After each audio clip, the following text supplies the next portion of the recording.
Good morning. This is Simply Nick, and this is kind of a breakdown on how to fix a UV5R type Chinese radio.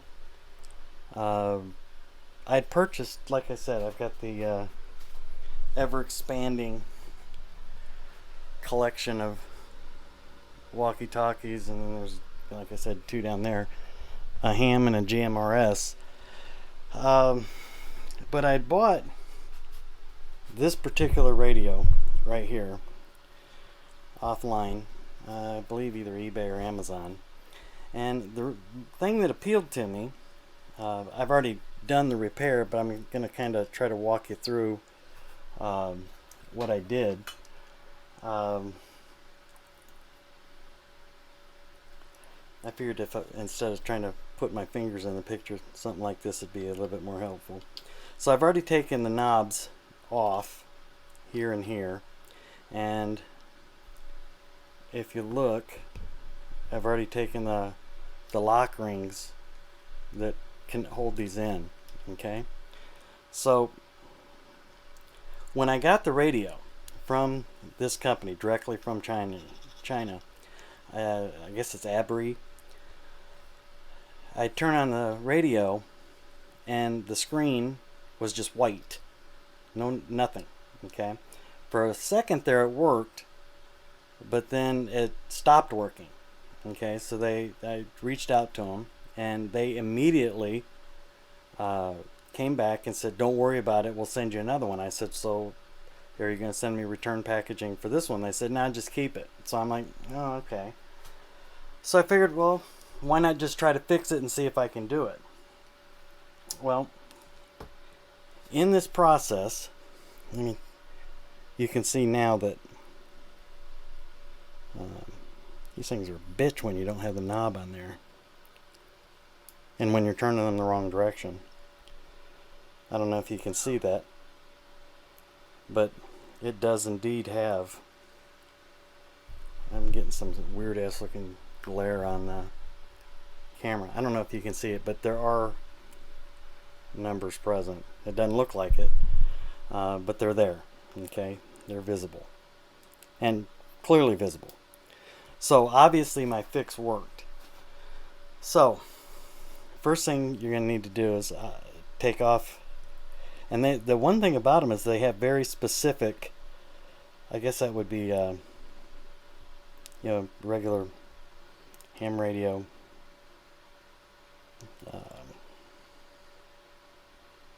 SMA connection.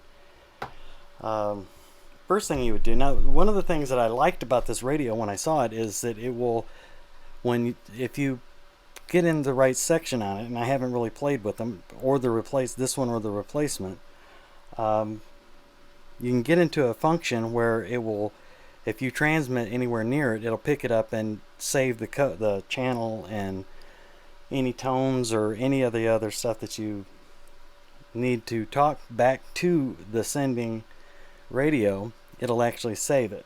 It'll scan it, save it, and I thought that was kind of cool. So I said, hey, I need one of those. So I of course ordered it. Came in, it wasn't functioning correctly. So the other thing I thought was kind of unique is it's got a USB-C charger. Okay, that's kind of a pretty cool deal. The other thing is that I don't particularly care for it is it's kind of a chintzy little clip-on for the belt clip, and chicks dig the guys with radios on a belt clip, or not. But it does have a pretty cool positive connect for the battery. Okay, so the first thing you're going to need to do is pull the battery out. Okay, and I have not replaced the screws that I took out, and they are this little funky star point. Hold on a second, let me set these down here and here. Okay, let me see. Now if you ever work on computers and stuff, you probably have all this already. It says this is a T9, okay? CRV T9. That's a star point, if it'll focus on it. Star point little bit, and obviously you just slide it in there and you unscrew it, and then it just kind of turns into like a complete abrupt stop. And that's because there are these, I'm trying to back up so you can see them, nuts that screw down on top of the volume, the channel selector, and the antenna connection. And they've got notches in them that you have to use the specific tool to get it to unscrew. Now I was thinking, well, you know, I could just use a screwdriver or something like that, but I actually wanted to do it right and not booger this thing up. So it took forever, but I ordered this UV5R tool, okay, and it's made for several different settings. You can see there's little knobs that would coincide with the notches in each one of the different settings, or different nuts there. And there's a 2-point, and there's a 4-point that size, 4-point that size, 2-point that size, 2-point that size. And I think it was like $12. Okay, so if you're going to do any fixes and any repairs to UV5R or any of the Chinese type radios, well, probably any radio, you're going to need this tool. And surprisingly, what it struck me as when I first saw it was that it's like a skateboard chuck key. Years past, my kids had skateboards and we had several of those laying around, but it's not. It's actually almost like a small spanner wrench or a spanner nut driver. I don't know exactly what you'd call it. Look it up on eBay. It's like $12.99. So we get back down to the nuts and bolts of the whole thing. Pardon the poor expression. Let me move this keyboard out of the way.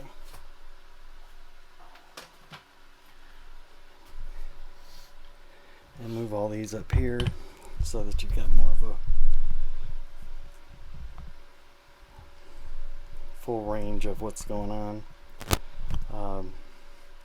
So you take these out, and it doesn't look like, you know, this looks like it may be a split, but it doesn't really mean that it's part of the part that comes out. You know, it's really hard to determine where the split is to get this thing to come out so that you can work on it.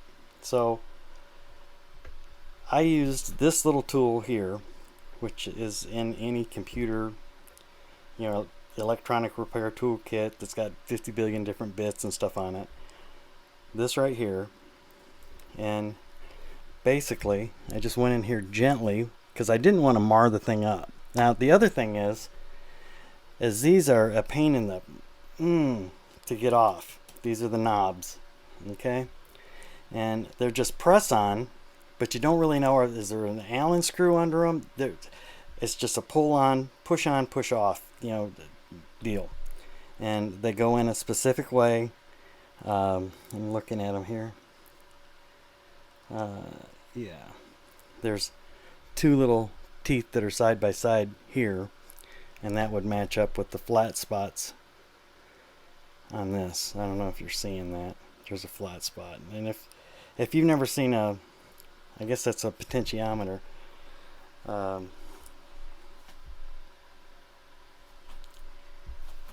It's got a flat spot on it. Any of your volume controls, your speed controllers, any of that stuff, it's got a flat spot. So I figured, why not? I'll just you know, gently kind of pry this up. And again, you don't have to put a lot of pressure on it. Once it starts coming, you know, kind of get that out of the way.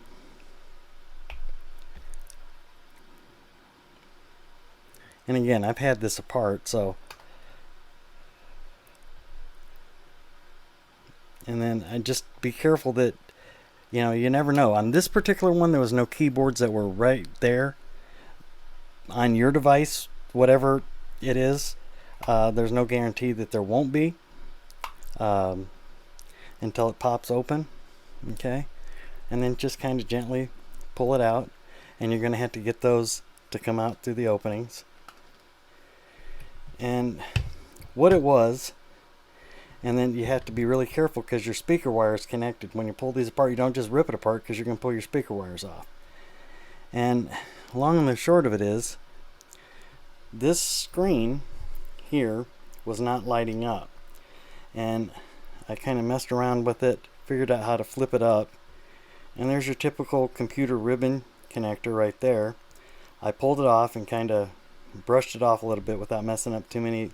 You got to be gentle with all this stuff, and don't be bending it back and forth crazy. And you just unsnap the lever, pull the whole thing out, checked it out, made sure that this end of the ribbon was still connected, and then put it back in. And you got to feed it around the case, the mount, and into this connector. And then you, of course, you snap the lever down and you put it back in place. Okay, be careful because your keypad keys assembly is going to want to follow the thing out. So after doing that carefully, and I can't, I carefully assemble it, put it back in the same way that you got it.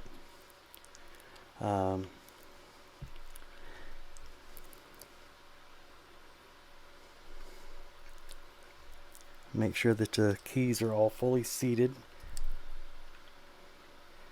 Make sure the screen is going to go back where it is supposed to go. And then just push it back together. Which, just push it back together is, famous last words. So, let me take a break here real quick. Okay, so I didn't want to bore you with me struggling and trying to look around the camera to assemble the thing, but just make sure it's fully seated back where it goes. Okay, and drop your screws in there. Now, perhaps I didn't get the thing back in where it was supposed to be right this time, but when I tried it just a second ago, you saw it light up and function. And it was particularly disturbing because you couldn't tell what buttons you had to hit to get the lady from speaking to, Chinese to English. So, that was kind of a cluster, what there. So let's just snap the battery back in here. Make sure all the lines and everything are right. Okay. Now, I always recommend you put an antenna on something before you power it up. I don't care if it hurts it or doesn't hurt it. It's just good common practice. It's not. I don't want to get in a pissing contest with somebody, but just do it. And of course,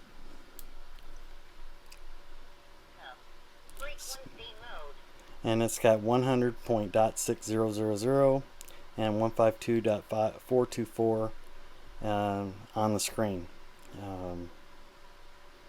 I imagine there's probably some way of dimming that screen, but the bottom line was just moving that wire on the screen that was not lighting up. I have repaired this device and it's now another functioning ham radio. So before you walk away and forget to do it, you got to put these Abbree back on here.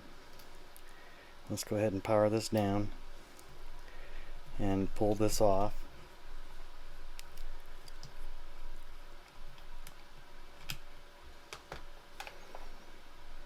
Drop this in here. Kind of pay attention, you put it in the right way so it'll screw down. And then, like I said, it just fits right there in those. And the weird thing is it doesn't feel like it's actually doing anything, gripping, Uh, but I started looking down into this opening and saw that this lock nut was in fact turning, even though I didn't think it was. So, and I don't think you have to put Gorilla Force on it. You don't have to torque the thing down to a torque spec. You just get it snug.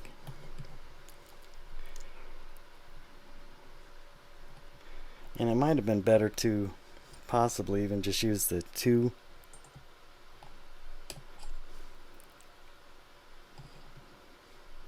two-point connection on it, because it seems like it's trying to struggle going back on. And like I said, you don't have to, you're not putting tires on a NASCAR or a farm tractor. Just get the sucker snug. And you see me kind of doing the ratcheting thing. I'm releasing pressure and sliding it back and forth. There shouldn't be a whole bunch of marring and scratching and all that stuff on that nut. And then just go back and make sure, that it is snug. And then of course there's this one. You probably ought to try not to bend the crap out of your antenna center post there. I just spitballing. I could be wrong. It might be the exact thing to do, is just bend the crap out of that thing. Because you don't have enough challenges in your life. And this thing is going to be a penis erectus, it appears. And you know what? I don't think it was really seated that much further down in there. I know it's not cross-threaded, so I'll give that a push. And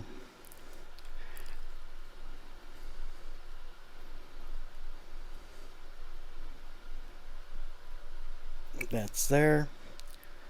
There's the two little, I don't know if you can see it or not. See the two little flat ones that are close together? That'll line up with the flat spot on your, or you shoot it across the room and lose it forever. That's always a plan.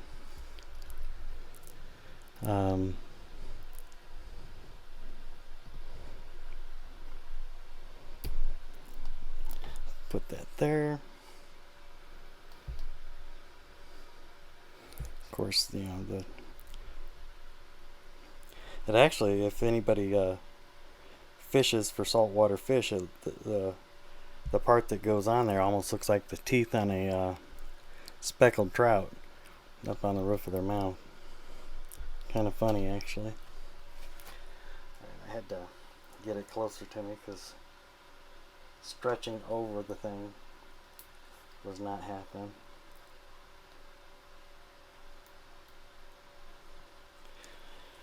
And once you have it on the right spot, it actually just slides down real easy. Obviously, I was going the long way around the barn, but welcome. Frequency mode.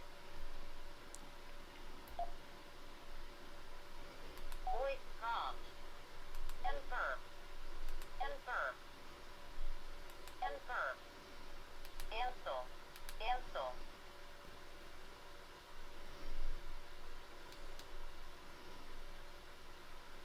Channel mode 2. Band selection. Frequency mode. Band selection. Voice prompt. 0. 2. Function. so there you have it. It is fully functioning. Now I have two of these radios, and hopefully that was something that was useful to you. Not completely boring to tears.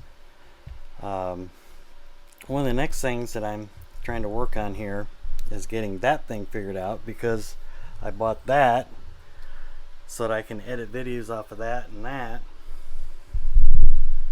and off of that one up there, so I could have a camera facing straight down for some of these things, instead of going over the top of it like this back, like I was going to get it in a bare naked choke.